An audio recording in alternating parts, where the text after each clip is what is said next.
All right, it's a happy Mike Giardi Monday on a Victory Monday. The Pat's Interference Podcast. Welcome into another episode. This, of course, brought to you by Broadcast. If you're live on YouTube right now, hanging out with us, hopefully with a beer, or you're listening a little bit later. Either way, the quirky but qualified and quizzical CLNS Media Network. This is our second time doing this. I think we had a great start, so I don't know how we're going to top last week, but I know the Patriots certainly topped last week. How are we feeling? We're feeling good. And you know what? You got mad at me last week for complaining about how I felt. I feel great today. I feel awesome. Okay? Fantastic. Body's starting to settle into that routine. Talk to me in a few weeks. I'll be miserable again. But today, I feel good. That is a man who had a beer with his 7 o'clock Monday Night Football game. And he has one now because we're going to make this a tradition. I will tell you, though, I already broke tradition because there are no beers in my fridge. So we went a little elevated today.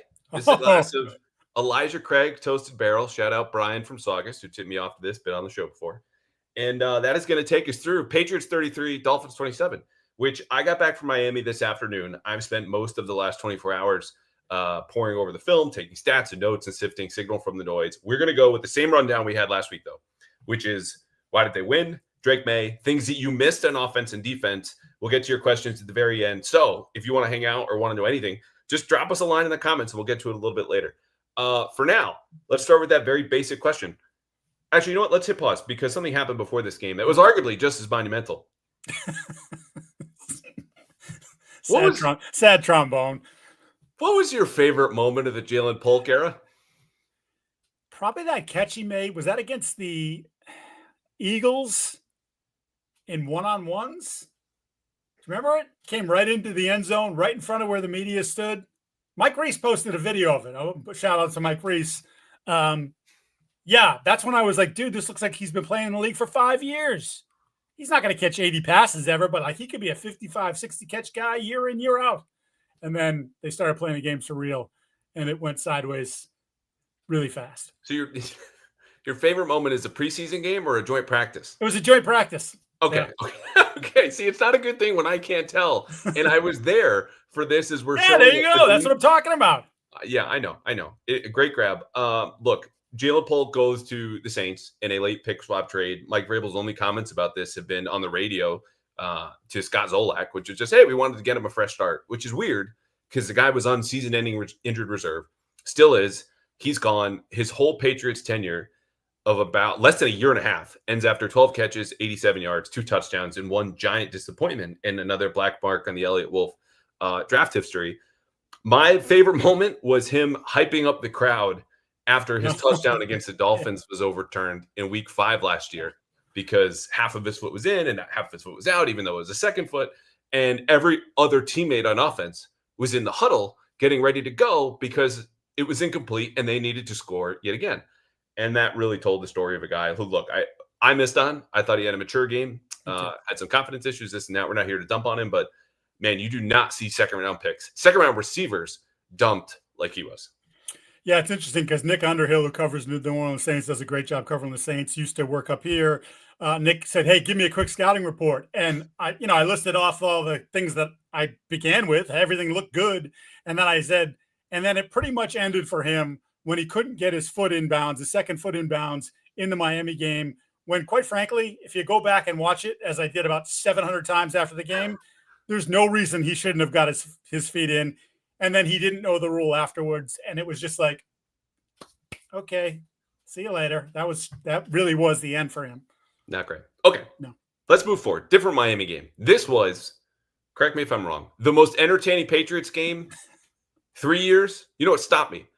3 years, 4 years, going back to 2021, 5 years with Cam Newton, 6 years, the last Tom Brady season. 2022 game in Minnesota, the Hunter Henry, is it a touchdown? Is it not a touchdown? That was a fairly entertaining game, though I did not particularly enjoy that football team, which finished 8-9, and that was really started the jumping off point for what has become the last couple of years. But yeah, it had been a long time. Like, had it been a long time where you're sort of, you ran hot and cold with the game. Like, oh, I can't believe that just happened. I can't believe that just, and obviously the punt return, kick return thing. So yeah, kept you glued. It wasn't beautiful football by any stretch of the imagination, but it kept you glued.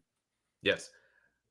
I don't know what my mark was. I was still thinking about this as I was pouring over the film and notes and all the stuff that we're going to get to for everyone who's tuning in now on YouTube, X, and elsewhere. And thanks again for hanging out with us on Mike Giardi Monday and the Pass Interference podcast.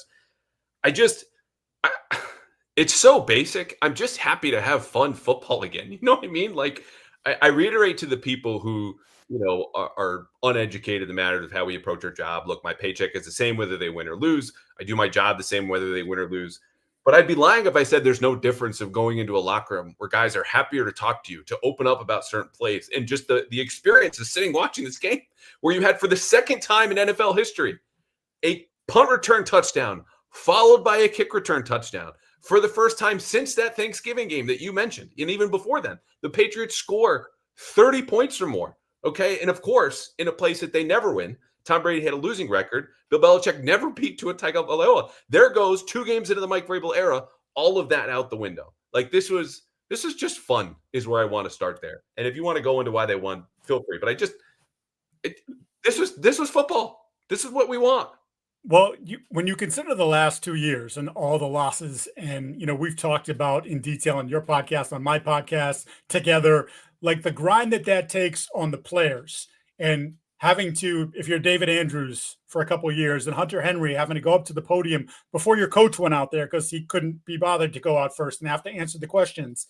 And the same questions. How did you lose this one? Why were you so sloppy? Why couldn't you block this? Why didn't you catch that? Why, those whole things. And it just wears on them. And then it wears on us. And you don't care about us. I get that. But in general, like, that's the vibe. And when they win, there's an uplifting feeling. And you watched the sidelines yesterday. And I especially when you're watching the all 22s this morning and this afternoon, and like some of the reactions are just nuts. Just the level of enthusiasm and excitement. Like, hey, we've worked really hard. We didn't play well in week 1. Maybe we're not playing that well in week 2, but well enough that we have a chance to win. And to see those guys celebrate like that, it's cool. It's very cool. So I was in the locker room afterward, and I wrote this column about, hey, like, look, they just kind of planted some seeds of hope. You know what I mean? Like, we don't know where this is going to go, but for now you have reason to believe, you have reason to think that dysfunction and all the disappointment is over. And that column ended not with anyone who was here for the Matt Patricia, Joe Judge experience, or Belichick's last season, or even last year. It was Harold Landry, who in those same 3 years never had a winning season in Tennessee, actually played for the worst team in football last year, then got cut by the worst team in football. And I said, just the moment that Milton Williams has that sack, game's over, Tua hits the turf, boom, what are you feeling? He just stares at the ceiling. And he took a second and he laughed and he just looks at me and goes, so refreshing.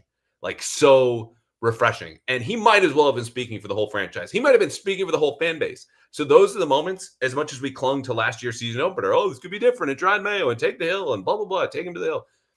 That relied on a long snapper forcing a fumble in the second half, another fumble that the Bengals lost at the Patriots 2-yard line, and a drop to Jacoby Brissett pick. To me, as we get into why they won this game, not only is it refreshing and they're more talented, they got a better coach and blah, blah, blah. Drake Maye had his best start as an NFL quarterback.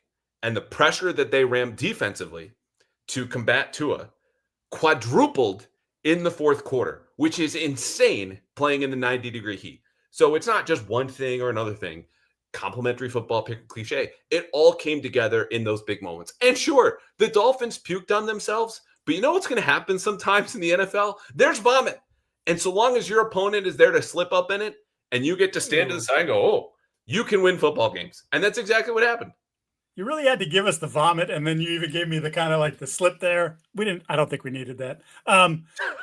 You could have saved that for our world famous segment now at the end. It still could be.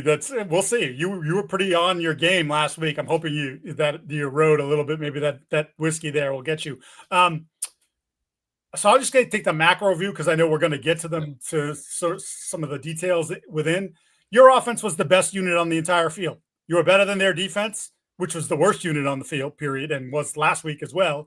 But in general, your offense was better than their offense. Your offense was better than your defense, better than the specials. And so I still had the feeling, even in the heat, had they given up a touchdown late, that I still had this feeling like, oh, put the ball in Drake's hands with 1 minute to go. This could be fun. Like, because I just felt like they played with that confidence. And even though maybe the execution eroded a little bit as we got into the fourth quarter, that I still had enough confidence in the way they were playing that they were going to be able to dial some things up. So to me, just big picture view, again, not breaking it down into little things, I just thought your offense was better. Your quarterback was better. And that's why at the end of it, you stand 1-1 as opposed to 0-2, where who knows, that coach might be fired before they play their third game. And you know what? Like, we could go in a number of different directions here, but I think, let's say the scenario you just laid out came true, right? And Drake Maye doesn't even score, but we have this moment of the kid's all right. This probably was his best start, even though they're 0-2. That's something you hold on to as sustainable. And so the fact that they won and you go, okay, this is sustainable because the quarterback's getting better week to week, season to season. You can project on that a little bit or as much as you can in September, knowing that none of this really should be extrapolated. That is the biggest important piece. But in case you missed a 4th down sack ending this game, or it was a 6-point game and the Patriots hitting a long field goal and Andy Borregales and blah, blah, blah. This is how close it was statistically. Okay. We talk about the 5 factors, broke this down last week: turnovers, explosive plays, your success rate, meaning efficiency, how you do in the red zone, finishing drives. And then I throw in defensive pressure rate. Okay. This is what we're going to do every week. Turnovers, Patriots 0, Dolphins 1. Explosive play rate, 9% for the Patriots, 9.6% for the Dolphins. Success rate, 49% for the Patriots, 47% for the Dolphins. Red zone efficiency, 3 of 4 touchdowns out of trips for the Patriots, 1 of 2 for the Dolphins. Defensive pressure rate, 38% for the Patriots, which, as I mentioned, quadrupled in the fourth quarter. Talk about game of inches in a league about clutch. There it was. And the Dolphins were 32.5%. So this was as even as it was. But when you have the best player, which was Drake Maye on Sunday, and the best unit, we're going to get into the details, but sometimes the macro, as you put it, is exactly what happened. Yeah. It's interesting, though. You break down the 5 factors that we're going to basically lead off these shows with. What did you think about Mike Vrabel today talking about he was on EEI on the Greg Hill show? I'd focus on quarterback rating, turnovers, and rushing margin. That's what I thought. There's a small part of me that thinks Mike is trolling, because he will. He'll absolutely toy with the media, as well 100%. As take out the whip and let you have it and wonder if I don't know if you were in a coma kind of moments. But passer rating is something that, as I understand it, speaks better to a whole offense's operation. But let's be clear, the equation behind that, the formula, does not include sacks, does not include fumbles, okay? And really rewards guys like Alex Smith who will just pew, pew, pew their way downfield, not the guys who are going to take the shots and make that happen. So I know they are statistically, or I should say analytically inclined, okay? They're very familiar with EPA. So what he says in the Greg Hill show, nothing to do with Greg Hill in that show, I don't really care about. But it's funny because I think he's throwing a little misdirection. It's also, as he mentioned last week when he got in, I guess, in trouble, if you will, for not taking off the table that maybe there was too much on Drake's plate. It's 6:30 in the morning. I don't know how much sleep he got. Watching tape, getting ready for the next one. Stuff might just happen. Yeah. You might just say things. Yeah, it was funny. We should mention now, because there's always this section of folks, they might be in the comments now, they were in my mentions, yours, I'm sure, going, oh, the Dolphins suck. This team is the worst team in the league. Doesn't matter. Patriots missed 14 tackles, had 12 penalties. Clean it up. Man, you got to take your joys when you can. I get that this game was as much slop as it was surprise, and you had a tiny bit of spectacular sprinkled in there. But let me tell you something. In order to understand where you are, where the Patriots are right now is 1-1, you need to know where you came from. And in case you forgot, this was a team that had not scored 30 points in almost 3 years. This is a team that's had 4 losing seasons in 5 years, then went through Matt Patricia, went through the end of Bill Belichick, not talking to his quarterback, and then Giardi Mayo, chest stuck out, thinking he could walk into this job after 5 years in the coaching profession, steering this team into its second straight 4-13 season. When you win this game at that place where they never win, you enjoy it. The standard in September is not perfection. It's just win football games that get better. You know what the Patriots did after all that slop and all that garbage in the last 3, 4, 5 years? They got better on Sunday, and they won a damn football game. You take it and you enjoy it. Yeah, and I think the way that I covered this team for years when it was Brady and Belichick at their height is that you would go through these games, and even when they won 17-14 or whatever, you'd be like, how come they only scored 17 points? You were always looking to pick at the things. What could be the thing that bites this team in the ass in January or February, which they were always playing in January, and very often they were playing in February. Whereas now, okay, the bar is lower. It's different. They're trying to build a program up. It's a young quarterback. It's a new coaching staff, the whole thing. So, yeah, to your point, maybe we're viewing it differently, but you do have to take your victories when they happen. And it happened on Sunday. It was an exciting game, a sloppy but exciting game. They won. They're not 0-2. They're 1-1 coming at home with Pittsburgh and Carolina next. Like, for you who all had some of these crazy dreams about playoffs and double-digit wins, okay, you probably feel a little bit better about that than you did if they came back 0-2 after losing to a dreadful Dolphins team. Okay. We have mentioned him probably 10 times already, and now it's time to spend some real time. Drake Maye had an accurate throw percentage. Okay, not throwaways, not spikes, not, whatever. 86.4%. Okay, that is better than 5 out of every 6 throws being on the money.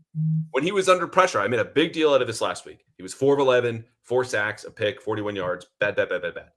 This week, 4 of 5, 3 sacks, 106 yards passing, 25 yards scrambling, and a touchdown against the blitz.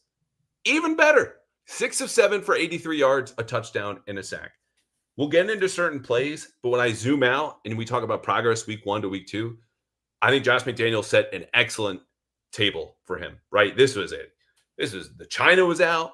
This was, just some Michelin star stuff that McDaniels set up for him. But he did everything he needed to do here. And the biggest difference from week 1 to 2 was how he handled that pressure. The Patriots put more pressure on Miami's defense than they felt themselves. That was the difference, and it all started with Maye, start to finish. I think the plan set it up so that he could come out of it and not be as jumpy as he was in week 1. I thought there was a calmness to his game almost from the jump. I think it was pretty clear, right, that they wanted to run the ball effectively. And then what can he do off of that? I just thought – so I went over last week, and in 53 dropbacks, right? 53 dropbacks, because it was the 4 sacks, 3 runs. I had 14 what I call bad throws, inaccurate throws, which can be different than bad throws. You can complete an inaccurate throw. So some people had a hard time with that. But to clarify, no, I'm just people are like, how can you have that? It's you only threw 16. Was these the educated readers of Boston Sports Journal that you're calling out? You get how could he throw 16 incomplete passes? And you're saying 14 of them were all on him? No. Sorry, I have to clarify for you, but just to make that point. And then I also include bad decisions. And so I had 14 in that game and 53. This I had 3, maybe 4, depending on whether Stefon Diggs was supposed to sit versus that defense or not. The ball was thrown behind him, as you remember the play I'm talking about. But so I had the leak to Hooper, which was a completion for 21 yards, 22 yards. It would have been a touchdown if you threw the ball better. Hooper had to twist. Would have, again. Okay. Am I wrong? I just want you to get to the point because I think it's a good one.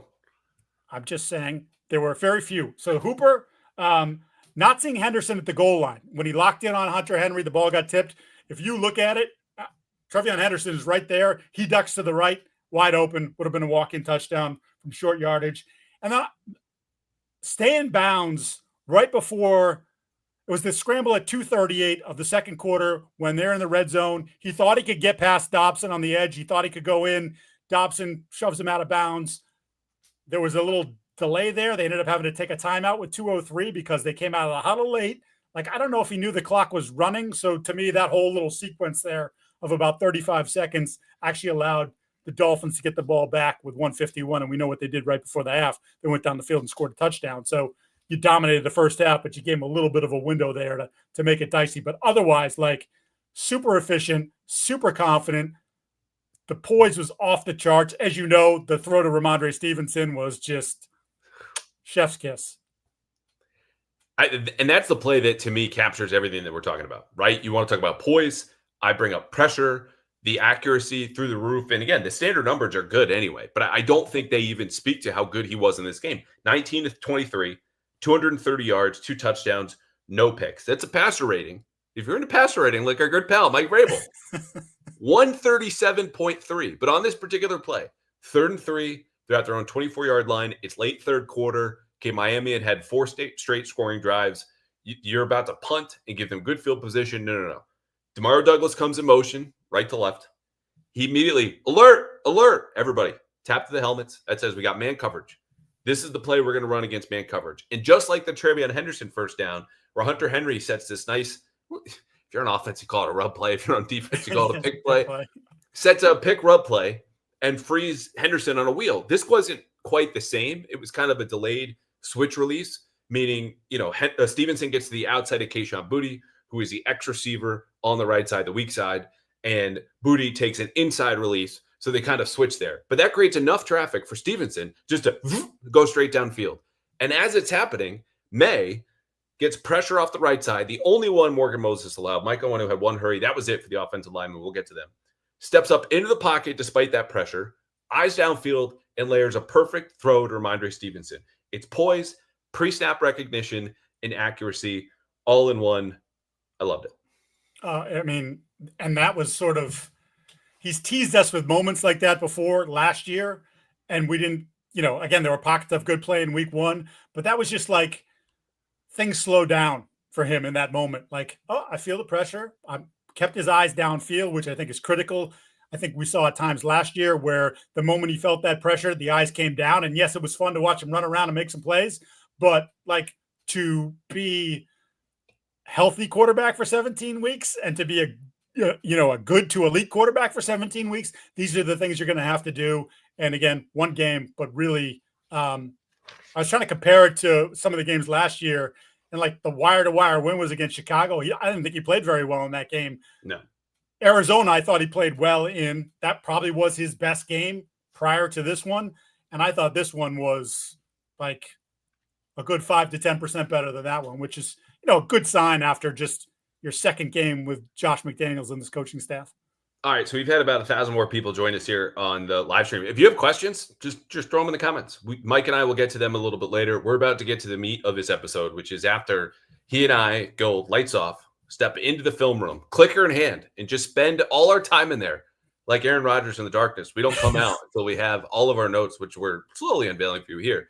What you missed on offense, what you missed on defense, their game plans, all of this different stuff, studs and duds, blah, blah, blah, blah, as well as our new world famous segment, Okay, Let Me Have It, which I might have already stored something that Mike said that I hated, and then I'm going to let him have it at the very end. So if you have questions, drop them in. In the meantime, let's get to the Patriots game plan, unless we have anything more on Maye, because I think, the other part about the pre-snap recognition is, gets ahead of pressure, right? Talk about how he reacted to the pressure once it arrived. He diagnosed the blitz in that Kayshon Boutte throw, 16 yards, just lobs it up. First of all, better catch than it was throw, but that was a hell of a throw. And that starts with going, okay, we got man blitz. This is what I'm going to do. And you didn't see that as much. He wasn't as clear-headed against Las Vegas in the way that he was Sunday. But that's my only last note on Maye. Yep, I'm good with that. Okay. So I said we're going to get to the game plans. What did Josh McDaniels do? Because I got to tell you, this man knocked off a lot of rust. And if he ever feels like taking a break, like I will Tuesday, maybe he goes to a Red Sox game. And if he's going to a Red Sox game, I got to tell you, he can save some time by going to Gametime. Because Gametime, if you're going to a Red Sox game, you're going to Pat Steelers this Sunday, it's the only place you need to go to get tickets, because it's the only place you will find when you're buying tickets that gives you a lowest price guarantee. Personally, I don't like to spend more money on fees or tickets than I have to. Like I just said, I'm probably going to the Red Sox game tomorrow. I will go to Gametime. I'll find the ticket that I want. I will look at the seat view, which you can find in sometimes zone deals, but only at Gametime. And if somehow Mike Giardi texts me and goes, oh, actually, there's a better deal at so-and-so, Gametime will credit me 110% of the difference, and they'll do the same for you. So wherever you want to go, concerts, shows, pro football, college football, baseball, playoffs coming up, basketball not too far around the corner, go to Gametime. And here's the best part. If you download the Gametime app, create an account, use code CLNS, again, CLNS, you will get $20 off your first purchase just from listening to the show. Terms do apply. Again, create an account, redeem code CLNS for $20 off. Swipe, tap, ticket, go. Download the Gametime app today. That one goes out to Josh McDaniels. Not bad. It's beautiful. And he called a beautiful game. That was Josh McDaniels. For the people that love Josh and for all the stuff that he did here with Brady and even at times with other quarterbacks when he had to break those guys in, he was in such a good rhythm. It was a good plan to begin with, but then I think just he's really good in games, sort of feeling things out and deciding what's working, what's not, and getting to it. But in general, overall, less out of gun, more under center, more motion, which for any quarterback, but especially for young quarterbacks, when you can use motion and give a tell on what the defense man zone, like I don't know why you wouldn't do it. They didn't use nearly enough of it in game one. They used a lot more of it in game two. A lot more run action, if you will, which I thought was critical and I thought was a key in sort of helping Drake just feel settled and calm early on. Like, get him outside. You cut the field in half. You only have one or two guys. You're throwing it or you're running it. And I just think that all played beautifully into what they did in the game and settling his quarterback in immediately. And also, hey, and it helped that they were moving some people, but sticking with the run, not abandoning it completely as they did last week, where they ran it 3 times, and one of those in the second half was a jet sweep to Pop Douglas, and one of those was a design keeper for Maye. Like, wasn't awesome in the run game, like in terms of overall consistent success, but keeping at it, sort of keeping the defense balanced and a little bit on their toes as to what's coming next, I thought was critical as well. Yeah, and he had reason to stick with the run, right? This wasn't last week when they were just going straight into a brick wall. And you and I both said, hey, people want to know, why couldn't you run the ball? They couldn't move people. Mm-hmm. Like, sometimes that's the game of football. Can I move this other human being standing across from me who has bad intentions according to my good game plan? If the answer is no, that's it. This week, they moved bodies better than they did against Las Vegas. And that's the starting point. But their success rate on early downs running the ball was not very good. What helped them offset that, though, was they were excellent in late downs. The 2 quarterback sneaks are the clearest examples, okay? And they were excellent when they were throwing on early downs. And this is the play action piece that you were talking about. Their play action rate was 26%. That will be among the league leaders any season. You pick it, you name it. Doesn't matter the team, scheme, whatever it is. It's a very good number. They also got to stay balanced in terms of their personnel usage. I talked last week. Hey, some of their best efficiency was out of 12 personnel, but they had to get away from it because you fell behind. 42% of their snaps were in 11. So you're talking 3 receivers, 1 running back, 1 tight end. 40% with 2 receivers, 1 running back, and 2 tight ends. And then they got into pony a little bit in 13 and like whatever, no one cares. It was great that they could run the ball better out of 11, but the fact that you were able to go to either, even late, as they're trying to finish off the game was a good sign. But here's my favorite part. You could have told me that Josh McDaniels changed his name legally to Josh McShanahan after I watched that film, and I would have believed you, because you hit it on the head. They were under center double what they were a week ago, 28% up to 56%.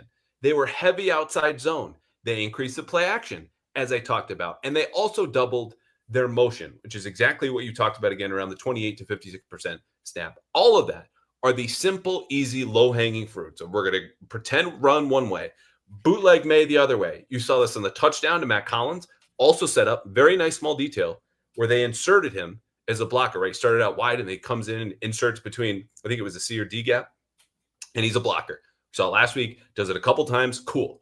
The touchdown, Matt Collins comes in motion, slow plays the route. Oh, he's inserting in. No. Speeds into the end zone. Boom, that's a touchdown play action concept. We mentioned the Austin Hooper game. These are all Shanahan basic staples. I'm not asking for them to wholeheartedly pivot to a Shanahan scheme, but I think when you consider what they were drilling most of the summer, outside zone stuff, when you consider their opponent, Miami, which has this patchwork secondary and an undisciplined defense that's not very good, why not just give them the most basic problems and let them screw it up? And keep your quarterback focused when he's bootlegging to the right. That's a half-field read. It's a high-low with something short, something long, or you get a flood concept with something short, medium, and long, all into the same sideline. It helped Maye lead to touchdown drives. It helped them set up play action and all these like little nuances. We could speculate about why and how this happened, but the fact that it did, I think, is such a good sign for you could maybe major in this moving forward, pending the defenses you see. But they were just so good at it right away. I was really encouraged by this. I thought it was a great plan. I think it was a great plan. I am curious though. Their wide zone runs were not very effective either. Their 2 best runs were off a power and wham, the 21-yarder from Stevenson, the 15-yarder from Antonio Gibson on the borderline of the red zone that he took down to the 5 or 6 yard line after the Stevenson 55-yard catch. So when I look at particularly the guys on the right side, particularly the right guard, doesn't seem to get to the second level all that well in Mike Onwenu. I still think as a running football team, their best stuff is going to be the old Josh stuff with the power scheme, gap, those sorts of things versus the Shanahan wide zone stuff that they obviously tried to really insert under Matt Patricia and Joe Judge. Brilliant idea. And then did some last year as well. And last year, I think they found at times, what's our best stuff? It's still the power stuff. It's certainly what fits Ramondre the best. Yeah, and I think this is too where you can literally see it on the offensive line. Will Campbell and Jared Wilson, elite athletes for their position and players of their size. Fits more of his own scheme. And it's not because Will Campbell can't, kick some ass when he's pulling out or they're running crack toss or pin and pull or whatever it might be. But for now, keep it simple for the kids. Move one way, get out, use your athleticism. And then on the right side, you got a 34-year-old dude who's limping around at the end of the game. And Morgan Moses was in a walking boot, according to my guy, Doug Hyde, afterward. And Mike Onwenu, who's, anywhere from 330 to 350 at right guard, not moving as well. So the splits did get closer to 50-50 with the zone versus man block stuff. I just think the way when you want to marry the run and pass, and you hear this from every offensive coordinator, but not all of them do it, the bootleg stuff to get Maye on the move, set up a couple of scrambles, simplified his reads, got everything there, even if the foundation is it's not particularly efficient with the outside zone stuff. Right. It just set up everything else that you wanted to do. You know what I thought was awesome too, just quickly on the Maye and the under center stuff? When we saw him in Minnesota throw the 2 bad balls in Minnesota, they did not allow him to throw another ball from under center again. They put him in gun. You're going to throw that way. And I did wonder if this was going to be something that was going to take some time, but at least for one game, for sure, him under center looked comfortable, confident, didn't mind turning his back to the defense. And again, it helps when you turn your back to the defense and then you're rolling out and you have less of a field to read. So I said earlier, maybe 3-4 minutes ago, we could speculate about why this was. You want to do that for a second? Go ahead. Okay. So a couple of theories here. One is Josh McDaniels just gets together with Todd Downing and Thomas Brown, 2 new assistants that never worked with before this year, who have majored in this kind of stuff, right? Thomas Brown was under Sean McVay in LA, and Sean McVay obviously learned it from Mike Shanahan, worked with Kyle Shanahan, blah, blah, blah. Todd Downing's been around, run similar systems. Josh McDaniels thought of it on his own. Or Mike Vrabel came in and said, hey, I work with Matt LaFleur. And then Arthur Smith was my offensive coordinator. We did pretty well was just run simple stuff over and over again and kind of put you in a bind. And if you keep it simple for the quarterback, when I'm talking last Monday on the radio about a finely tuned run game and a plan, why don't we just keep it small, do simple well, and then we'll add on Josh, as opposed to all of these different things? Which is the most persuasive case to you, the most persuasive theory? The last one. Okay. It was clear that he was, people, is he throwing McDaniels under the bus? I don't know. Again, some of the stuff he said was at 6:30 in the morning, so that's gonna be a thing. You might as well have had a beer or a bourbon at that point. Yeah, exactly. So, but even though they don't have Derrick Henry, one of the things that you look at with Josh is that, especially because of his experience with Tom, they come into the game with so many things. And that first quarter was very much a sort of let's just keep spinning the dial. Let's try this. Let's probe here. Let's see that. And then from quarters 2 through 4, we know what we're going to do, and we're going to spam the hell out of it. We're going to kick your ass. And that's what they did 80% of the time. Well, it's not Tom Brady. It's not the same talent of team. So young quarterback, again, this was a conversation, too much on his plate. Well, let's just make it a little easier for him. Let's make him think just a little bit less. And I think, again, you saw that, the reactions of him in the game in terms of his hesitation or lack thereof, which was something that was very evident to me in game 1. And then you're running the ball this way, and it's this is what we're going to do. We practiced this all week. We're going to do it, and we're going to keep at it. And hopefully we pop one, but we're just going to keep them honest. They're going to know we're going to keep doing it. We're not just going to give it up after a couple runs because they stopped us. And I think that's critical. Again, sort of young team, let them establish themselves, get a good footing underneath them, and then we'll go from there. And I'm looking at my notes because you talk about, we'll throw a bunch of stuff at you and see what works and, tweak you here and target guys there. There were themes to this game where they're picking on Jack Jones and they're picking on the linebacker. I think it's Dotson, who was. Yeah, they just kept coming back to it, right? Yeah, Terrell Dotson. They also threw out 12 personnel in their first snap. They went 11 on the second one. They went with Pony, so the 2 halfbacks and 1 tight end and 2 receivers, 5th and 6th. Then they went 13 personnel on that leak play, which I've tweeted and is the one that you referenced that Hooper got because you kind of sneak out from one side and then you're up the sideline on the other, which is a Shanahan staple. So that's 4 different personnel groupings in the first, 1, 2, 3, 4, 5, 6, 7, 8 snaps. Welcome to Andrew Kant's live at a podcast. And you could go, oh, that's kind of the same thing that you were just talking about. And you'd be right. But it's also when you look at the pass attempts, it was 50% play action. So for Maye, it was simple. But the presentation to the defense, all these different groupings and these concepts and blah, blah, blah. And they're thrown off schedule here, right? You take a sack in the first play action, then it's 2nd and 13, 3rd and 13. And they don't love sticking with the pony personnel when it's 3rd and 13. Like, you have to throw.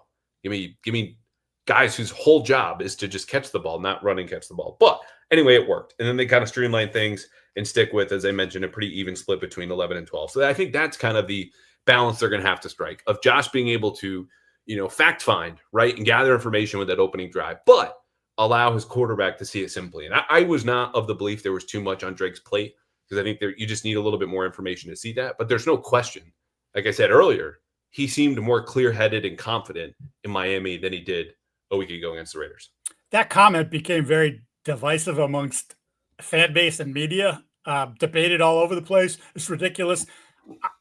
I think there's validity to it. I think Mike gave it some validity, but at the same time, it became, as it usually does in those airwaves and social media, there is no middle ground. There is no, thing gets totally conflated. So, but I think it's fair. By changing personnel, you're saying, hey, how are they going to react when we have 12? How are they going to react when we have Pony in there? Are they going to be bigger? Are they going to be smaller? Like, the different ways that they're going to approach it, and I file that away for later. But your point was a good one in that, yeah, but for my quarterback, we're keeping it simple. Yeah. Not simple, stupid, but we're just keeping it simple. A couple last McDaniels notes, then I want to get to the stuff that people are here for. What did they miss? What did we find in the darkness with Aaron Rodgers that we've come out now to the light to share with everybody? Patriots, when they needed a couple of big third downs, went to pick route combinations that are based on, the assumption you're going to get man coverage, right? That's the whole point of creating traffic in a pick, just like you would see in basketball. The pick routes, though, were not for receivers. They were for the running backs. And we saw one on the 15-yarder to Trayvon Henderson on the second drive. It was their third play. It's a wheel route down the right sideline. And then you saw another one to Trayvon Henderson, as I mentioned, in the 55-yarder, which was, less obvious pick routes, but they had a couple others that didn't work as well. It's interesting to me. We'll get into that probably a little bit more, but one more hat tip to McDaniels. Time the screens very, very well. 3 attempts, 30 yards, 2 first downs. This is much better from Vegas when everyone's going, have you guys ever, do you know what a screen is? Or did you just, hear it in the huddle? Have you ever done this before? Did you practice this? Or you just draw this up on the sideline? Do you guys even practice, as Mike Lombardi said, until everyone asked that about his own North Carolina football team? Yeah, right. So that's enough about that. Anything else about the play calling scheme or game plan? Nope. Okay, let's go to the next. What did the people miss? What do we not see in offense that we found upon review? I'll start with a negative. And I texted you this at one point. It's easy to get lost because the stats from Maye and the efficiency of the passing offense. There was not a lot happening with the wide receivers outside the numbers or down the field at all. Even the touchdown, as you said, the booty. I mean, he physically sort of overwhelmed Jack Jones at the end there to make the play, but he wasn't exactly open. And by and large, as I'm taking you get the full view, then you get from behind the end zone, but the full view shows you a great picture. And a lot of times when Drake is ready to throw, Tayshawn's not open. Diggs isn't open. Hollins isn't open. A few times the Pop was in there. He wasn't open. Kyle Williams was. It just there wasn't a lot of separation there. And look, it worked out beautifully. You were able to exploit underneath. You're able to get the ball to the backs in space and let them make plays. But they'll need more from that group going forward. I will raise you a wide receiver disappointment and go with I'm a little concerned about this. Stefon Diggs, which I'm not going to do the same preamble, which I've said multiple times. There's nothing personal here. We're watching the film. I'm the Sky does not lie. You can go watch this for yourself. That's how confident I am in this. This was the end of the first half.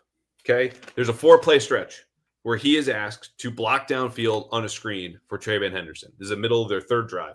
2nd and 10. It's a screen to the left. Henderson gets 15 yards. He got 15 yards, no thanks to Stefon Diggs, who hardly did anything downfield in any kind of form that you could call blocking. Okay, everyone gets a play like that. 3 plays later, 1st and 10, Miami 22-yard line. This is one of those pick route combinations that I mentioned to running backs. They want to throw it left to Ramondre Stevenson because they had motioned over, and Stefon Diggs is even looking towards the middle of the field going, there's Tyrell Dodson. My job in this play is to get in his way. Ball snapped. He starts to cross over the middle. And Dodson comes over, Stevenson gets the ball in the flat, what is supposed to be a lot of space because of the nature of their kind of, again, rub route, pick route, call it whatever you want. There was no pick. There was no rub. There was no traffic. There was only a catch for 0 yards because there was no obstruction on the part of Stefon Diggs. And he had 4 catches for 32 yards. He has 1 catch this year against man-to-man coverage.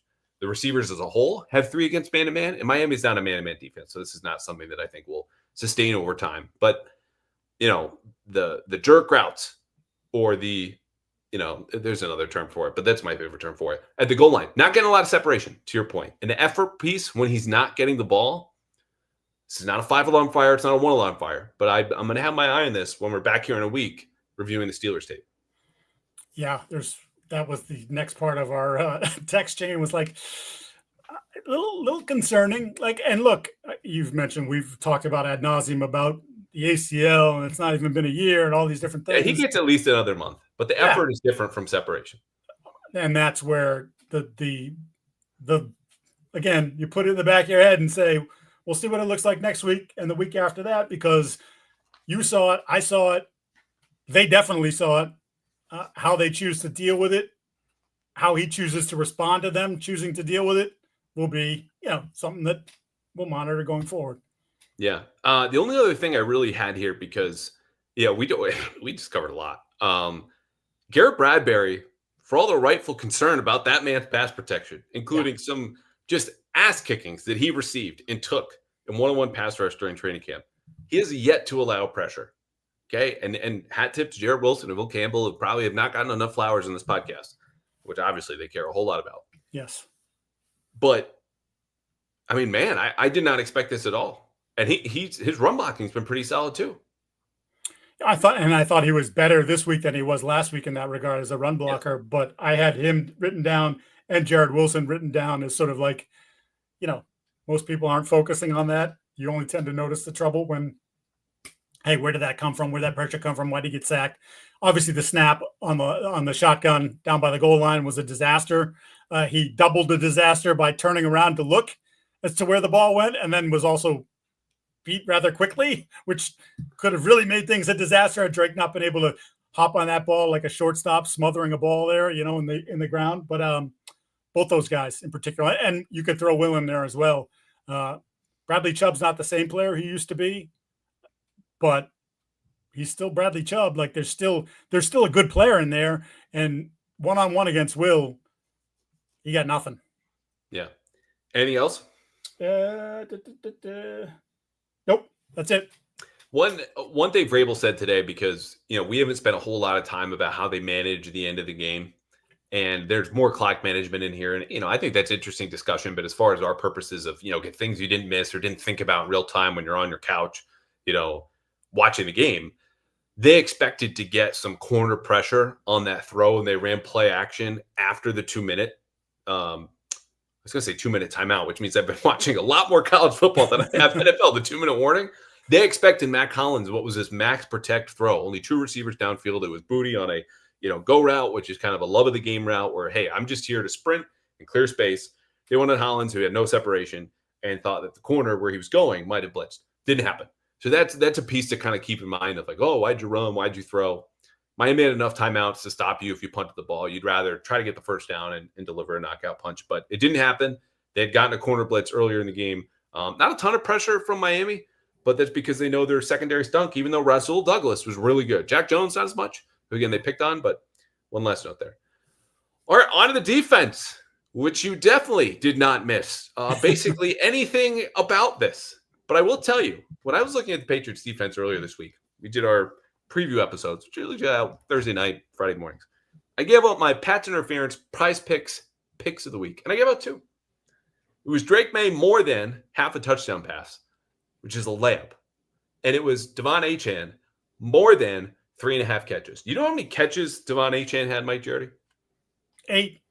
8 for 92 yards and a touchdown.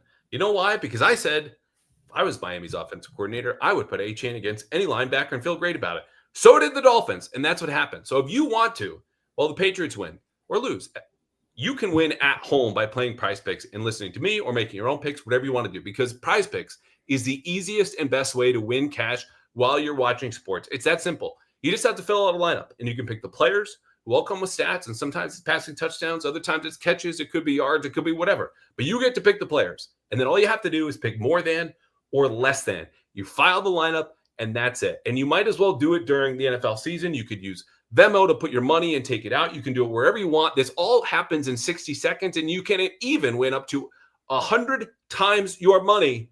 But all this is only true at PrizePicks. So download the app today. And talk about money. Here you go. Use code CLNS. Again, that's CLNS to get $50 in lineups after you play your first $5 lineup. That's code CLNS to get $50, 50, in lineups after you play your first $5 lineup. PrizePicks, it's good to be right. Okay. That was beautiful. Thank you. What did we miss? Or no, what was their plan on defense? What did you see? You looked at the film. I think we start with coverage, right? Because Miami, look, they averaged 6.9 yards per carry in the first half, but that went way down to 4.1 after. This was a throwing game. What did the Patriots want to do to slow down Tua? They wanted to do what everybody wants to do against Tua. They want to take away the middle of the field and make him put the ball outside the numbers. And they did take away, in parts, the middle of the field. What they didn't think would happen, or what they didn't think that Tua would do, was take sort of some of the shorter stuff in the flats, hit him in spots where they were a little bit soft, and then let guys like Achane do the rest. So the plan was pretty solid to what they wanted to do. Tua made some plays, Achane made some plays, and then they struggled mightily, by the way, with the corner routes in this game. Waddle got him a couple times. I think Hill got him. But you spent all this time worrying about the inside, and now you're opening up the outside. And there were a few times where Tua actually made good throws to the outside, which, again, is not something that he is known for. Yeah, Mike Vrabel almost gave this away during the week. It's like we either have to make them earn it, or we have to get turnovers like the Colts do. And sometimes making you earn it is not just take 4 yards and 5 yards and 6 yards. Like all the Belichick game plans that wherever happened for Peyton Manning and Josh Allen and all these guys is just to make the young quarterback resist the temptation of, hey, I can throw it 80 yards. Watch me. Tua's not one of those guys. He had a 47-yard pass that Tyreek Hill had to range inward like he was a center fielder who was covering this bloop single in shallow center. And anyway, caught the ball, was 47 yards. But the point is, you're exactly right. He'd still be running if that was a decent throw. I mean, honestly, he was 4 or 5 yards behind Austin like that. And the way he threw it too was like, yeah, it took everything to get it there. So when the Patriots covered the middle of the field, this was not like the Patriots used to do with Bill Belichick, which was a lot of cover one. It was a lot of cover three. There was some cover three buzz in here, but they were playing a lot of their traditional quarters, which if you can call it cover four, sure, whatever. But is a zone coverage where the corners and the safeties each have responsibilities to a deep fourth of the field. But as the routes kind of declare, they clamp down and play man-to-man. Okay, so that happened. That usually leaves the middle of the field open, but you can drop your linebackers and cover depth. The thing that definitely will have the middle of the field covered while you keep a too deep shell is Tampa 2, which was really the coverage they wanted to major in here. And it sent Roberts playing down the middle, but that then opens, unlike quarters where you do not have those corner routes available to you, that opens all of the space you want, what they call the honey hole, which anytime you tweet, people are like, the fuck are you talking about? I'm like, you know what? You're right. I don't know why I should expect anyone to know what the honey hole is. It's a good that's phrase. What they call it. I didn't pick it. So there was this cat and mouse game of Tua throwing into the flat when they were in quarters, or sometimes cover three buzz. And then there was the corner routes when they were in Tampa 2, which is what they really wanted to major in. But the one thing that was consistent, Mike Giardi, they did not want to blitz ever. And the one time they did, on the 2nd and 1 snap in the second quarter, just instant regret, because there's Robert Spillane trying to cover, of all people, Tyreek Hill on the sideline, who of course dusts him and gets 13 yards. And they go, that's it. That's it. We can't do this again. Because blitzing, beautiful notes. Because the Dolphins are not a team that you want to blitz. They're a team that you need to keep in front. Blitzing obviously does not do that. Not to mention the Dolphins have a bad offensive line, and that's who you try to exploit. So that was their plan. A lot of this guy's cover 2, some cover 3 buzz, some quarters. And once the Dolphins, at the end of the first half, run their 2-minute drill, which, by the way, 15 plays in the first half is nothing. But they made more out of that, more lemonade out of those lemons than any team I've seen make out of 15 plays ever before. Patriots dared to play some man-to-man coverage, and let me tell you. You tell me, how did that go? Not well. Not great, Bob. Not great. Dumpster fire. That short and simple. Achane touchdown was an angle route against Robert Spillane, and they were in 2-man, and they played at most 2 snaps of man-to-man after that. So that was the plan. They needed their front four to get pressure. The issue was they only got 3 pressures. In my estimation, we talked about this last week. You might have a different number. PFF has its number. Next Gen Stats has its number. I had 3 through 3 quarters. But they needed Milton Williams and Christian Barmore to come through. And ultimately, that's what happened once they got a handle on the run game. They stopped playing man, and they got better at quarters and played a little bit more 3 buzz is what I saw in the second half. Yeah, look, you obviously don't have Christian Gonzalez, and they wanted to play cat coverage, as Vrabel famously said at the free agency. When they brought Carlton Davis in, and you haven't had those 2 guys on the field pretty much for the entirety of the summer, and now for the first 2 games of the regular season. I thought Davis was pretty damn good in this game. In fact, Miami kind of shied away from him in the contest, but that's part because of him, and it's part because of who was on the other side. Yep. I don't know if Alex Austin got sent to the bench for a little bit because he wasn't playing well, or if he got sent to the bench because they were trying to manage some snaps a little bit because it was freaking ridiculously hot, and you're covering you're covering a whole fleet of fast guys, so you're doing a lot of running. But he struggled, and they targeted him, and they had success against him quite a bit. And they, as we're talking about with the coverages, when they were able to find those holes, there were times where I felt like, in particular, Craig Woodson, the rookie safety, was a little late to react on several throws where, look, he was real good in week 1, I thought. Pretty damn good performance in his first game. This was a step back, but again, a different sort of challenge with the speed and sort of the offense that Miami plays. Yeah, and so that was the coverage piece, which is the biggest piece of this. But as we saw in the fourth quarter, if your pressure gets home, it doesn't really matter, because I can credit Jalen Hawkins and Craig Woodson as I do in my film review. Read it at the Herald tomorrow after you go to Boston Sports Journal and read Mike's musings. They squeezed on routes a little bit better, which makes quarters sing ultimately, unlike Tampa 2 or cover 2 or cover 3 buzz, because those are spot drop coverages. You might tilt one way or lean towards Tyreek Hill. But quarters is, I'm watching you in addition to covering the spot, and then I'm just going to cover you. They did a better job of that to force Tua to hold on to the ball in the fourth quarter. But the biggest difference, 4 pressures from Milton Williams, 4 pressures from Christian Barmore, 2 from Harold Landry, 2 from K'Lavon Chaisson, and those were the guys rushing more than anybody else. So that to me was the difference in the fourth quarter, which we talked about, and I had a 66% pressure rate, which is insane for a defense that, granted, didn't play a lot of snaps, but was playing in almost 100-degree heat index in Miami to get better as the game went along. So you saw that with the pressure, and all the coverage issues in the cat and mouse games are over because the show was over after 2.5 seconds. Well, look at the closing play. Milton Williams with the sack. Like, that happened so fast. Yeah. There's, if you kind of look again at the 22s and the wide view, he might have had, I think it was Malik Washington on a post or a seam that was kind of angling towards the post. Had he had another half second, if that, he didn't, because Williams won so quickly and was on top of him so fast. It's a great point. I thought and I said this last week too, they needed more from their 4-man rush. They had to blitz a ton, which was somewhat part of the plan, I guess, against the Raiders. But I don't think they wanted to go to that degree. Here, they were like, no, we're not going to blitz. We can't afford to do that. We've got to rush 4. They were winning at times in the first 3 quarters, but the ball was out so quickly that you're not getting anything close to being home. You're not getting pressures on the stat sheet. But in the fourth quarter, Landry won one-on-one for his sack. Chaisson was causing trouble with just a 2-man game that he kept running with the DTs, where he kept getting inside, and causing pressure on Tua. And Tua is, for obvious reasons, petrified of pressure. He bailed on some plays, gave up on some throws that I think a normal quarterback would sit in there and say, I'm going to hold this for another beat. I know I'm going to get hit, but I'm going to hold it for another beat. That's not how he can play because of the past concussion histories. And I think it's just sort of become part of who he is. And you saw, I don't know, there were 3 or 4 plays in the fourth quarter in particular where he was just like, screw it, I'm out. Throw the ball away or get the hell out of there and just take a loss. He did have a couple, though, where he beat the pressure. And there was 1 3rd and 7 where he did take a hit. And when I'm going is this, I counted 4 times on my flight home from Fort Lauderdale today, being 66%. That's really high for a quarter. That can't be right. He didn't even, nothing really happened to him. I mean, he took some sacks, but he got the ball out or took a hit, and one of those was 3rd and 7 completion. It was for 7 yards that obviously moved the chains. So there was some good in there. I think that was the Waddle, right? Yeah. I think it was right hash, which I can find here in a second. But the bigger point is, when you talk about pressure, we can talk about coverage.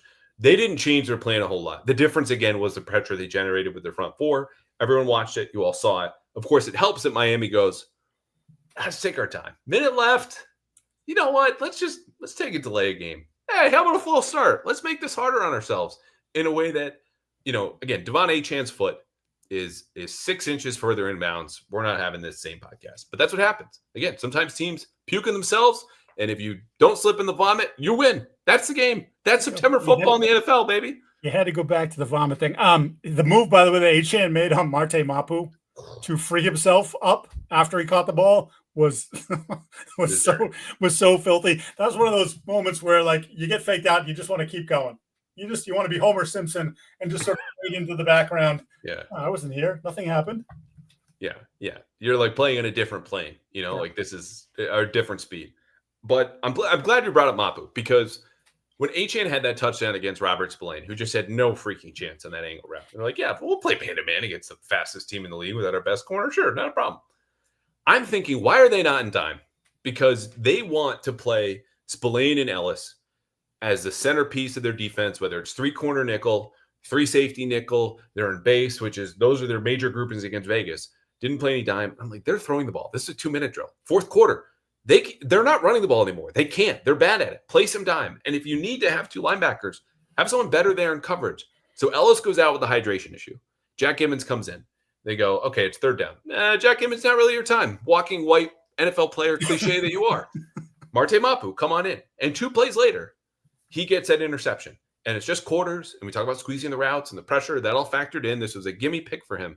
But that was a change I wanted, because, again, we'll say it again. Robert Spillane missed 5 tackles. Christian Ellis missed 3 tackles. Together, they have missed 14 tackles in 2 weeks. For guys that are going to play every down, and the way the Patriots want to play defense, that is untenable, it's unacceptable, and it's going to hurt them in ways that it did not Sunday, because Milton Williams came out the booth with his cape on and took Tua down and won the day. Yeah, I mean, I continue to have concerns about the linebacker level and their ability or inability to cover tight ends and running backs. It started in the beginning of the summer. They couldn't cover their own guys, which I think was part of the reason why we had the Trevion Henderson buzz even before he got to joint practice. You're like, these guys can't cover him. So we took the brighter view that it's Henderson's good, not so much that they may be not good in this regard. And then it continued throughout the joint practices. Really reluctant to go to Mapu. And to your point, like, had Ellis not dealt with the dehydration, I'm not sure he's on the field. Like, I don't know. Ellis is probably out there. Does Ellis make that play? Maybe, because it was a sort of a gift of a throw from Tua, but I don't know. Maybe this gives them a little bit more confidence in his ability, or maybe they look at the play on the sideline when Achan fakes him out of his jockstrap and say, no, there's a reason why we had you over here tethered and just playing special teams. I just think you could play, you remember this 2 years ago, week 2, but this was in New England, Sunday night. And the Patriots had just come this close to beating the Eagles. It was not Devon Achan with half a foot out of bounds. It's Kayshon Boutte, 4th down, left sideline. Yep. Patriots lose the Eagles. You're like, okay, well, they got to bounce back. They're going to beat the Dolphins. They don't. But the start of that game, Belichick had this 3-high structure, which is, all the rage in college, and we don't have to get into it. But the point was, we're going to be in the spots that we know you want to get to. The seams, and then right down the middle. So you're not throwing deep. And you can sit and throw these little curl routes and stops and whatever you want. That's cool. You go down the field. And, of course, Miami did, and they win because Miami, until yesterday, always beats the Patriots. But my point is, why not something like that? Why not with the structure or the personnel just to play more 6 DBs and bring out Kyle Duggar in there and still have your 3 corners, Marcus Jones, hat tip, played 100% of the snaps, Carlton Davis, and Alex Austin. Because I know Charles Woods was out there for 1 snap. It did not go well. But just more speed. Match speed with speed. We don't need to cycle through the Marte Mapus of the world just because that's how you always play defense. This is an offense unlike any in the NFL. Adapt, adjust, do something. Yeah, and it makes you wonder, too, the Terrell Williams is supposed to be the defensive coordinator, not there. Zach Kerr has done a lot of the stuff in the spring anyway because Terrell wasn't here. Were there some slow reactions to change in the game. I don't know. Mike obviously talked positively about the job that Zach did and the communication they had, but I don't know. Makes you wonder. Yeah. Anything we missed? We kind of like, just steered right from game plan, but things on defense that we missed because, I bring up the dime thing. They did this once, third quarter. This was the only snap that Robert Spillane missed. And I'm going, because I'm at halftime, I'm like, play dime or sub out Spillane, do something. They played one snap of dime where Marte Mapu was the lone linebacker. And I'm like, okay, they're doing it. They never did it again. Yeah. That was my one thing that they missed, aside from guys like Harold Landry having 91% defensive snaps played, is ridiculous for an edge rusher. Like, he is doing the thing that will tire you out the fastest on a football field, and that includes the dudes running go routes 40 yards down the field. Pass rushing over and over again. He was out there, again, hat tip, whatever you want to say, credit to him. On that front, I just had a couple things, but Barmore and Williams, when they were in there, they never stopped. And I thought Christian in the second half, particularly in the fourth quarter, yes, he's adjusting. He didn't play football very much last year, and the time that he did, he wasn't nearly himself. Like, there were good signs that he's kicking off the rust and being more like the player that they paid him to be a couple of years ago when they gave him the extension. Joshua Farmer got in the game, had a really nice pass rush rep. Probably going to miss it. It is one play, nice rep, put some pressure on Tua right up the gut. Nice showing from the rookie.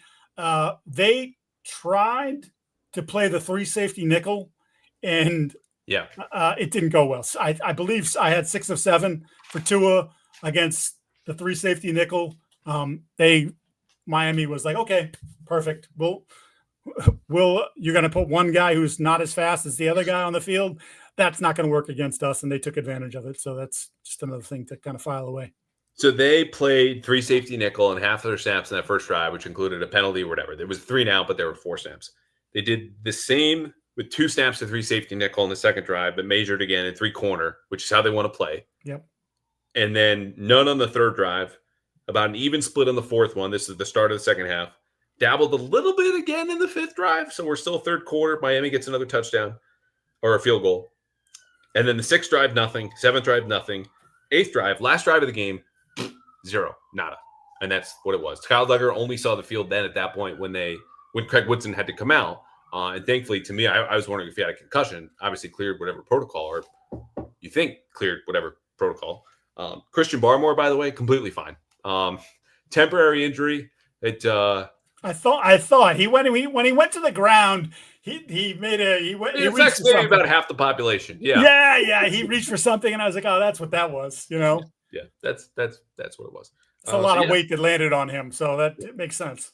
And it's funny. Like, look, we're gonna get weekly reminders of how different this defense is, and it'll take a while to sink in for watching the same system or variations of the same system for 25 years, like we did with Belichick and then Mayo. It's a whole different world with the Vrabel thing because they wanted to play 3 safety against Miami, and this is no longer that. It's not 2 gapping. This is attacking. This is relying on the 4-man rush. 2.5% blitz rate once. That's all he did. That was it. After 43% last week. Yeah, absolutely nuts. Okay, time for studs, leftover thoughts, and okay, let me have it. Plus a mailbag. We are, let's see, well over 2,000 now for folks listening, watching on YouTube and other places. Thank you for hanging out. Of course, grab a beer, have a bourbon because I'm out of beer today. Elijah Craig Toasted Barrel, really nice pour. But you're a tequila guy, yeah? Yes, very much so. Yeah. Very much. So very, very sorry, sir. It's so buttery. It's delicious. Not the kinds I had in college, which may have. Well, yeah. We weren't exactly spending money on those sorts of things. Speaking of me in college, let's start with duds. Trevion Anderson. Yeah, boy, we have not talked about him enough, but go ahead. Yeah, 3 penalties? Gave up a sack. 3 holding penalties. Yeah. Like, there's no variety in these infractions. Just the same, and one of them was on special teams, but yeah. And though he can't control this aspect of it too much, not a lot of room when he actually got the ball to run. You had the 2 receptions that went for something, but by and large, as I wrote for tomorrow, Mama said there'd be days like these. Mama must have known that he was going to be trying to block some of these edge rushers from Miami because they had their way with him a little bit. Speaking of having your way with somebody. Alex Austin, 47 yards to Tyreek Hill. We talked about, gave up the touchdown to Jalen Waddle. And that was a snap too, where we talk about, there are a lot of variations of it. So we don't have the time or the resources right now to go into it. That's a quarter snap. He's weak side. That's man to man. What else are you going to do? And he just got beat. And it's a corner out fading away from the inner safety who could give him a little bit of help. I think it was Craig Woodson, but he just got beat. Couldn't handle the speed, not the quickness. And I don't know if we ever will be able to. He's a third-year corner now, but I think he'll be better when he's not facing some of the best athletes playing receiver in the entire league. Alex Austin definitely did. Morgan Moses, 3 false starts. He was in a walking boot after, again, limping. You could see it on the field in the fourth quarter. There's something wrong. These games, I guess, happen when you play in the league for 10 years, as Will Campbell told him, giving a little bit of leadership, the rookie to the 34-year-old vet. But those were killer. It completely changed their plan at the end from going for it on fourth down, just like a week ago when Will Campbell false started, to we got to do something different.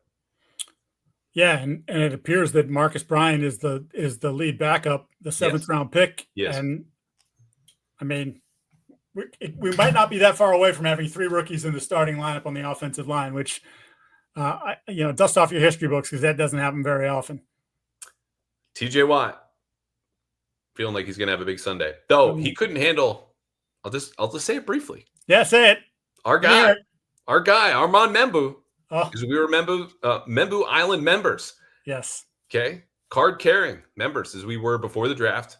Talking at our event, we raised money for the Leukemia and Lymphoma Society just before the draft, and we had said, "Hey, Mark and Doug and I don't remember who else we had up there on the panel at Vitamin C Brewing in Weymouth. Shout out to Vitamin C. Shout out. We don't want Will Campbell. We want Armand Membu." And then Membu posts a shout out against TJ Watt. No pressures allowed. All this different stuff in week 1, which who knows what that means long term. But anyway, if you're the Patriots, you hope Marcus Bryant, who played with Armand Membu at Missouri, can pull an Armand Membu. Yeah, that'd be nice. The linebackers, we talked about them. I didn't do, but Spillane and Ellis, and I guess you could throw Marte. It's a kind of a hit or miss in the brief time we saw him. Studs, Drake Maye, Milton Williams, Ramondre Stevenson, and we only had 2 pressures, but one was a sack at the end. I'm going to throw Harold Landry in there too. Like not 91% of his snaps as a pass rusher in that Miami Heat. I put the left side of the offensive line. Will Campbell and Jared Wilson. Wilson clean sheet. Like I said, Campbell as well. Wilson did have the hold, and again struggled at times with games early, but then as the game went on, it seemed to like they picked up a few more things. I like Wilson was obviously probably the weak link on the offensive line in week 1. Oh. That's a nice jump in week 2 for him, like learning quickly. Hasn't played a lot. He went to Georgia, but he didn't play a lot of football there, and now being thrust right in, and to see his reaction. By the way, 2 plays. If you go back and watch the 15-yard run by Antonio Gibson to get it down to the 6-yard line or whatever it was, as soon as Gibson breaks it, he throws his hand up in the air. He goes up the number 1 sign as Gibson's running for the 15 yards. And then on the 2-point conversion, when Ramondre smashed in, he lost his mind. He was like, this 300 and whatever, 20 pounds of body just throwing around, fist pumping, like great energy. Loved it. It's awesome. It's really cool. And you got to feel good for him, man. Like this is going to be a year he's never experienced, which kind of goes without saying as a rookie, but you just have to factor in a 21, 22-year-old kid, all that money, the expectations, like the weight of all of that. And you're counted on by guys that you're looking up to and trying to play for. Like it's a lot all at once, not to mention over 18 weeks and at least 17 games. So like we said at the top, take your joys when you can get them. All right. Leftover thoughts. What comes next? I'm going to just quickly, because we mentioned Pittsburgh coming up.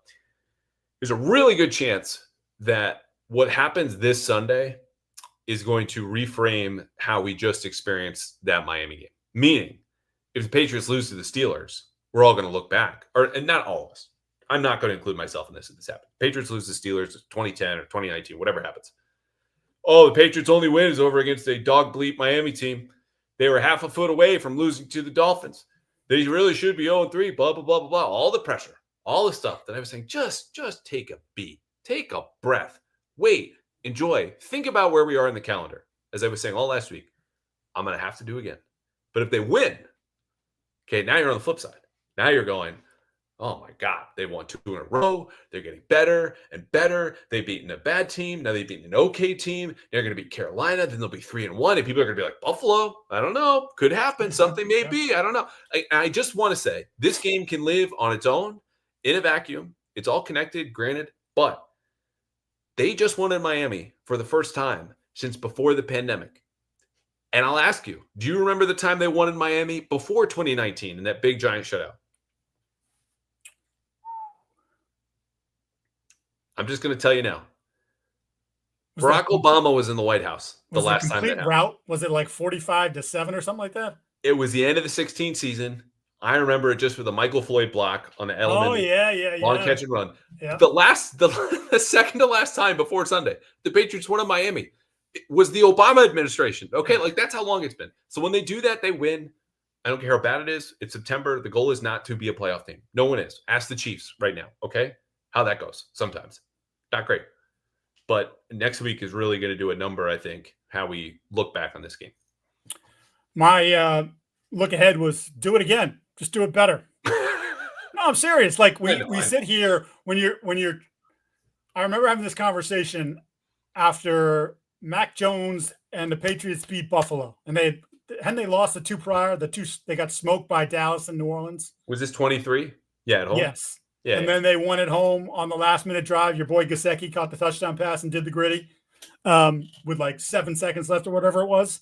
And I remember going into early edition on NBC Sports Boston, and they're like, what does this mean? And I'm like, means nothing if they don't do it again. Yeah. Now, that team was at a different place than this team is. Yeah, they were 2-5. Right. Yeah. And it was more specifically at Mac, too. Like, just, can you repeat this? But this isn't an awesome Steelers team. They'll be pretty well coached, although their kick returner, their rookie, Caleb Johnson, didn't realize about the whole kickoff thing and let the Seahawks score an unencumbered touchdown, if you will, because of his boneheaded play. We might not ever see him again, by the way. He might be buried till next year. But in general, like, play like that. Play like you did offensively against Pittsburgh or something close to it, and you're in this football game. This will be a good football game. It'll be interesting. Aaron Rodgers threw 2 picks last week, so now Aaron Rodgers hates throwing interceptions. So does that mean Aaron Rodgers is going to get ultra conservative? He's already conservative to begin with. You're going to get ultra conservative. Can you play into your keep it on the football field here, Mike? Please. Yeah, we need to go anywhere else. All right. Exactly. So, like, I don't know. Like, to me, there's an opportunity here. And then when you look ahead to Carolina's guard and center are both on the injured reserve for the next 4 games. Like, how about 2 months from now? Joe Burrow's out. Cincinnati put up a dub. It's already going to happen. Are you saying AFC Championship game? Tickets are booked. I don't know what to tell you. So that's where I'm at with that. All right, cool. Okay, let me have it. What have you pocketed that I've said? It's our new segment for Pass Interference Film Reviews. No more Andrew Drinks Alone, talks to himself. This is something that you're mad at, that you thought was stupid that I said, but didn't say it because you wanted to save it for this segment. Okay, let me have it. No, but so it wasn't anything major, although you did interrupt me early on, and I wanted to punch you in the face briefly. It was like at the 10-minute mark. You just cut me off. You're like, this is a good point, but you got to get to it. Sometimes I'm long-winded. Sorry, this is what happens. You and I occasionally do podcasts on our own where you just talk. Yeah, I make a good point. It might take me 5 minutes to get there, but I made the good point. And my other one for you is you said cover 3 buzz like, I don't know, 12 times in a 1-minute segment. People are like, okay, Andrew, we get it. We get cover 3 buzz. It's really cool. Football guy. It's totally fair. I would say we, which to be clear, we first person plural, including myself in this, football media the last 5-7 years has gotten way too carried away with the jargon. Like, let me put my verbal on the table and have you look at it, because I've read a clinic book before, and clinic books are real things, like transcriptions of what coaches say and diagrams and all this different stuff. Very boring, very dry read, but I got some if you want them. Point being, you're right. We should be more plain about this because the information is only as good as how well we convey it, and that should be straightforward and simple. So, after this, I'll have a nice cover 3 buzz, courtesy of my friend Elijah Craig and his toasted barrel. But I hear you. That was well played. You said that Kayshon Boutte physically outmatched Jack Jones on the touchdown pass. Yeah. The man was falling to the ground. Yeah, there was nothing. That was a ball gifted. No. My turn to talk. My turn. No, I don't like to be interrupted. Let me jump in here now. Okay, Kayshon Boutte falling to the ground, ball thrown right in his bread basket. Okay, to bring back a term. And you're like, oh, he got the better of Jack Jones. I'm sorry. What are you talking about? This might as well have been like a piggyback. I don't think that's not a piggyback. He's being toppled to the ground. It was a good throw. It was a nice catch. But like Jack Jones got the better of him, and Kayshon Boutte still made the catch. That's not being physically dominated. I think he got on the ground. I think Jack Jones was a good position. The ball went in the air, and Kayshon Boutte got himself in better position by going physically through him. Look, whatever Jack Jones did to a Panda Express did not compare to what he did to a Kayshon Boutte there at the end. Come on, like he just Kayshon Boutte got away with it, just like Jack Jones did. Wait a minute, I have something yellow. And this will be the last podcast that we do. That's a flag. That's a flag. That's a flag. I get 3 yellow legal pads within reach here. My flags are bigger than yours. How about that? All right, mailbag. Our boy Amit needs to go to the club as he does as every night, even on Mondays. You could be watching Monday Night Football, but you're here with us, as are more than 2,000 people right now. So drop them in the comments on YouTube or X. Amit will pull them up. We'll answer 5 or 6, then we'll get out of here. I will have another episode later this week with guest TBA, and we will preview Pat Steelers as Mike and I just did, and then Mike and I will do Pat Steelers. Might be 8 o'clock next week. Do you think we can pull it off, 8 p.m. before Monday Night Football starts? I think we can do it. I think we can do it too. It'll be a home game. I will not be traveling. And it just reminded me that I used to do Tales from the Road. People really like that segment. It's like, hey, what do you do? Short version, while I buy our guy Amit more time. Doug and I had our flight delayed. He texted me, hey, there's a flight not to Fort Lauderdale, but to Miami. Do you want to move it up? I'm having a very nice day, lounging around with my wife, and just, okay, I got to go early. Now I'm scrambling. Now I'm rushed. Now I'm stressed. She's stressed. She's, okay, bye, I guess. You get in, fly down to Miami, and they're like, oh, by the way, there's lightning, so we have to sit on the tarmac because the people who are, in charge of the ramp to let you into the airport don't want to come out in the lightning, which happens a lot in South Florida. And I'm going, okay, so they don't want to come out from the safety of the airport. So they're going to leave the long metal tube, which I'm sitting in, out in the middle of a very flat, open space. How do I feel about them? Yeah. The good news was, shout out to our good friends. They're not friends, but I love Delta more every time I fly. They had TVs. The Wi-Fi worked. Got to watch the end of Georgia, Tennessee. Great game. Got to watch LSU, Florida. Shout out you for taking my $20 via Venmo, because no shout out for the state of Florida where you cannot gamble. Florida, LSU won by 10. I had LSU by 9.5. We all got rich. Anyway. And your boy got you a 50% profit boost on that too. You did. Big time. But only at PrizePicks. Anyway. Right. Finally get off the plane after an extra hour and a half. So this is more than 5 hours of sitting in that plane with Doug and Mark Daniels and Mass Live. And we go to Versailles, which is, the most touristy, popular Cuban restaurant in Miami. We have a 15-minute drive back to Fort Lauderdale. Had this a lager, it's a Cuban lager called Hatui. But because I had done early edition the day before, and we were doing Monday morning headlines, and Tom Giles, our friend, was joking like, oh, what if I just do Owen Haktua or something like this? All I could think of is I'm staring at the menu going, I want this beer. And it's called Hatui.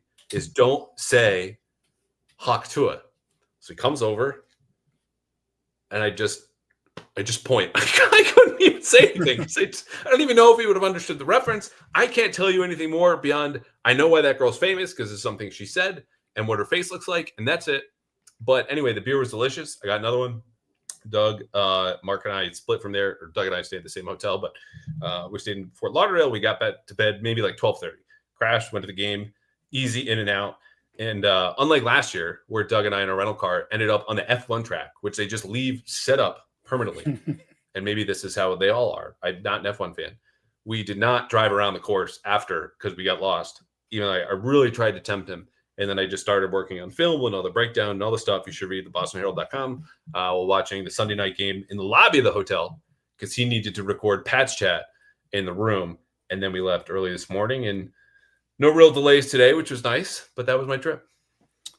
I did not make the road trip. My boss went. I did not. So I got to cover the game from the couch, which brings its own set of challenges, especially when you're flying solo and the dog just wants to be walked every few hours. But yeah, much easier trip. Next time you go to Fort, see, this is a mistake you guys make. You young guys who haven't been into Miami enough. You don't fly into Miami. You fly into Fort Lauderdale. That's the way to go, right? We did, but that was change. The flight change. Yeah. Casa D'Angelo. Oh. In Fort Lauderdale. If I go to Fort Lauderdale for 2 days for a game, like you come in a day early, I go there both times. That's just bingo, bang. It's that good. Enough stuff on the menu. You want to have like their fresh brick oven pizzas, you can do that, but you want to get something fancy, they got that as well. Awesome place. Just file that away for later. All right, very good. I'll save that for 12 months. All right, Amit, if this is not enough time, we're just going to end the podcast right now. What questions do we have? Let's get to 5 or 6 and then get out of here. This is from Bramblebray2421. The DC defensive coordinator situation does not seem sustainable. Should they look now to bring in an experienced coordinator and move Williams into a, quote, advisory, end quote, role? I think we don't know enough about Terrell's situation. Obviously, the health was not good in the spring, kept him away from the team. He had the dehydration issue where he passed out on the field, but he was back the next day. And now you have this, this whatever's going on here. They kept him away from the team this week. Mike Vrabel said he was going to be around, but wasn't quite sure in what capacity this week. I don't want to I can't speculate on the guy's health. If his family tells him that he shouldn't be doing this, or if his friends tell him he shouldn't be doing this, then that's something that they could maybe look into. But you have Zach who handled all the business in the spring with, Terrell's help and with Mike's help, that you probably feel good enough about what you have on the staff to go forward with that. I'm really glad our guy or our person here used the word seem sustainable, because you're absolutely right. You don't have enough information. I don't have enough information. Anyone further removed than we are from the team, being down at Gillette Stadium 3 or 4 times a week, does certainly not have enough information about his health. I can tell you it's a serious, separate medical issue for Terrell. And when we've seen him in press conferences, the mobility is an issue. Like, he was in the booth for the opener, and I don't know whether that was by choice or he just had to, because moving around the sideline wasn't an option.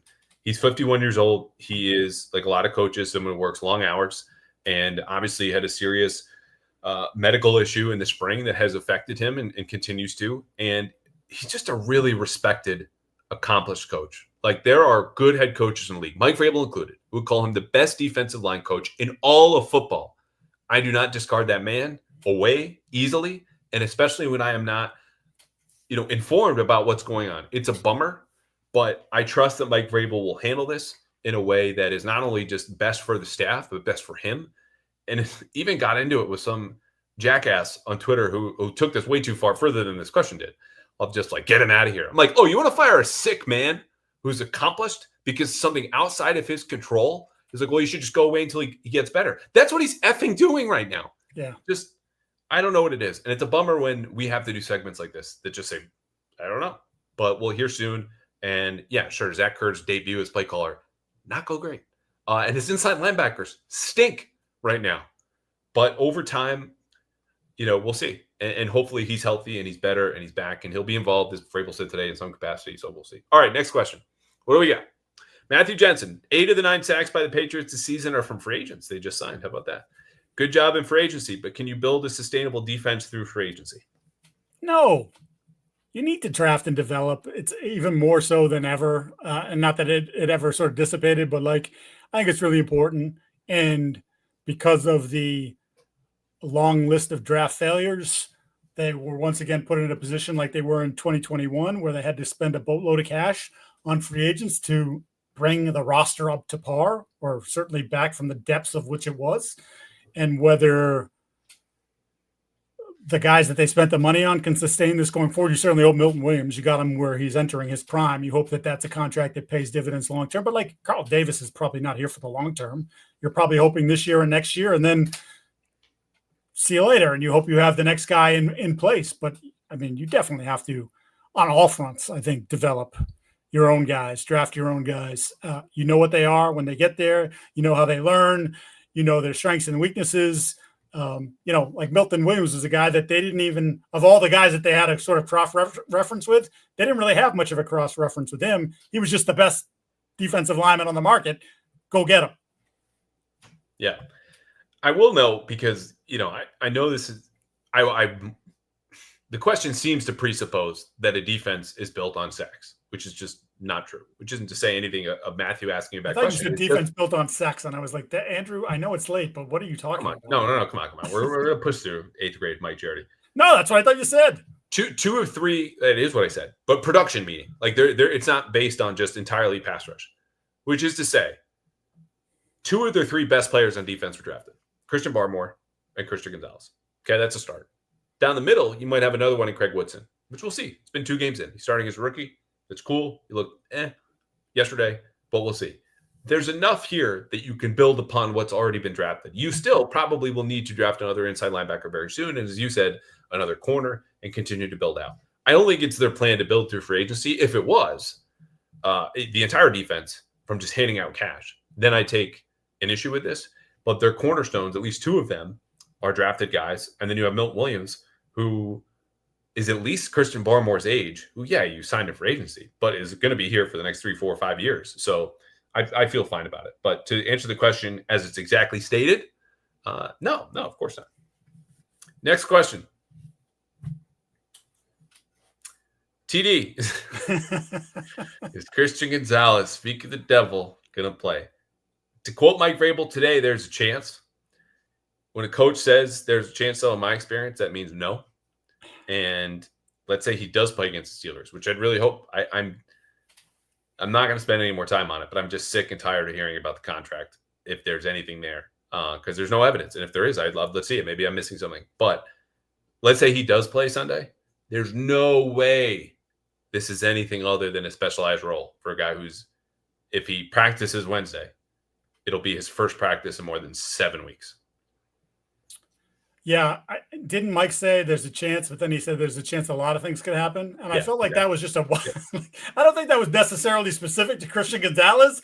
I was like the asteroid could come hit the earth tomorrow and we're all dead. Like these things lightning could hit an airplane parked on the tarmac. Yes. Yes. I don't know why he didn't run out there. So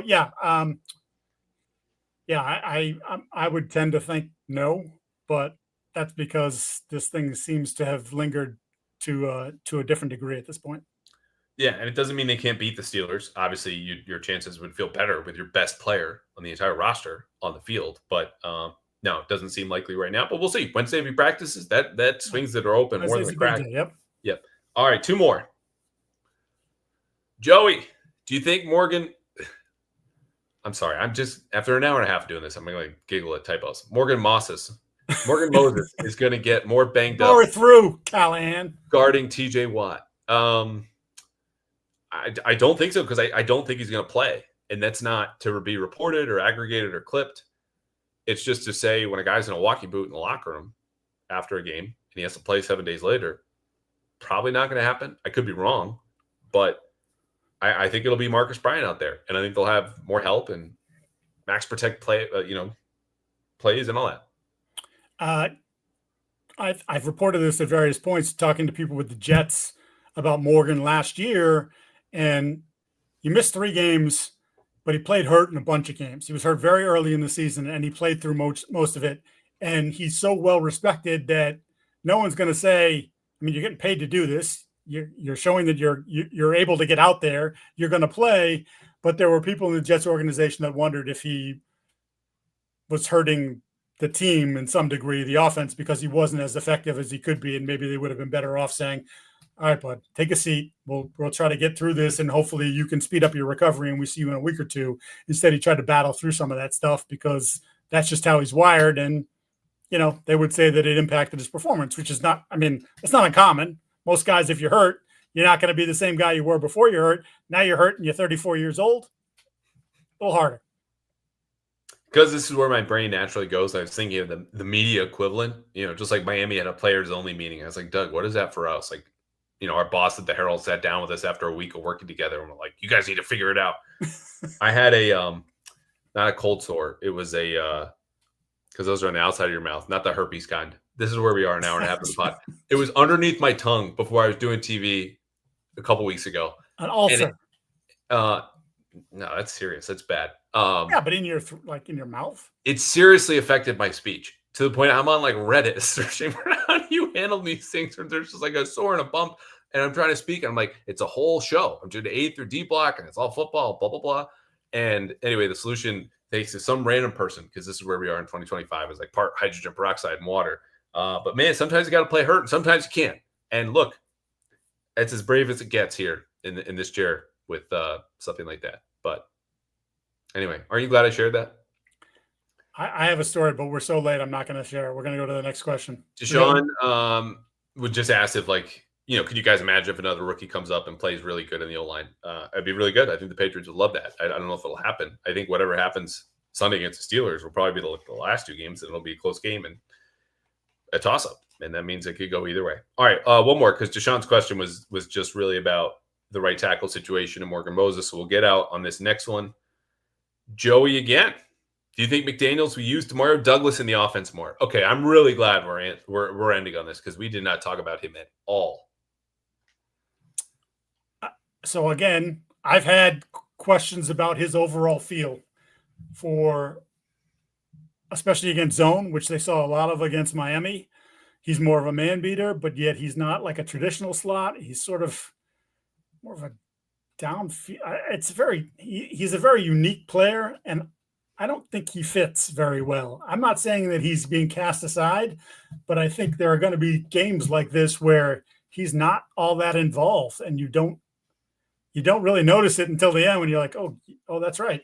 Yeah, he was out there for a few plays, but he was never really targeted or not as involved as he needs to be. He's still the twitchiest guy they have in that group, which is why you're not discarding him. But I just don't know that he has a natural fit in the offense. Canker sore. That's what I had. Bingo. And it was an ulcer, so I owe you one. See? People were waiting. No, they had forgotten, and they were lucky they had forgotten, and now are mad that I brought this back up. Anyway, I had a canker sore. I don't know what happens with Pop Douglas. I said, and I'm glad I've been saying that I've been out on the Keon White prediction business for a while, because, I mean, who the hell knows? Like, I had an illness, and we didn't see him all week. Pop Douglas is not Keon White. I think he's much more coachable. I think he's got a clearer role. I think he takes coaching. But to your point, for a third-year player with questions about feel, that's not something that usually turns around. And Stefon Diggs really ate into his slot snaps. Overall, this is not slot specific. Diggs had 31, and Pop Douglas had 15, which was fewest among the regular receivers, all due respect to Kyle Williams, who I think, again, played 10. And we'll see. I mean, it helps Douglas, you would think. Not that he's rooting for this. He's not. That Diggs is struggling to separate, and maybe his effort is questionable, as we documented. You could look at the plays yourself. But if he's not catching the ball and separating on his own, he's not out there to block. He's not out there in two receiver sets very often. So I don't know. I hope he bounces back, because they need that. And people within the team were telling me, yeah, he was our best receiver this summer. Mm-hmm. I go, I know. I got the numbers from training camp. So we'll see. All right, what do you got coming this week? Mike Musings tomorrow morning? Musings tomorrow morning, Wednesday. We'll be there for the availability with Vrabel and locker room and whatnot, Drake Maye, etc. Thursday, more of the same with the coordinators and locker room again, and then notebook for the weekend. You know how much I love doing the notebook. Sunday notes, maybe. How many times? Is it pretty much every week that I text you and go, God Almighty?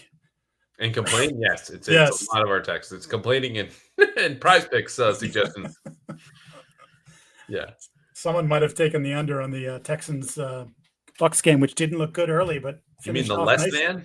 The less than rather than the yes. If you were using another service, which don't exist on this podcast.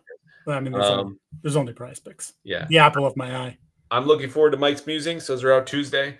Same old stuff for me. No big surprise. All right, we will have another episode later this week previewing Pat Steelers. It's gonna be a fun one, and then of course we'll recap next week. This time we're moving up though, not 8:30. We are gonna preempt Monday Night Football, 8 p.m. Come hang out on YouTube. It'll also be on X, but subscribe to my YouTube channel @_Andrew Callahan. Of course, the Patriots Press Pass of the quirky but qualified and quizzical CLNS Media Network. Thanks, pal. This was fun again. A blast as always.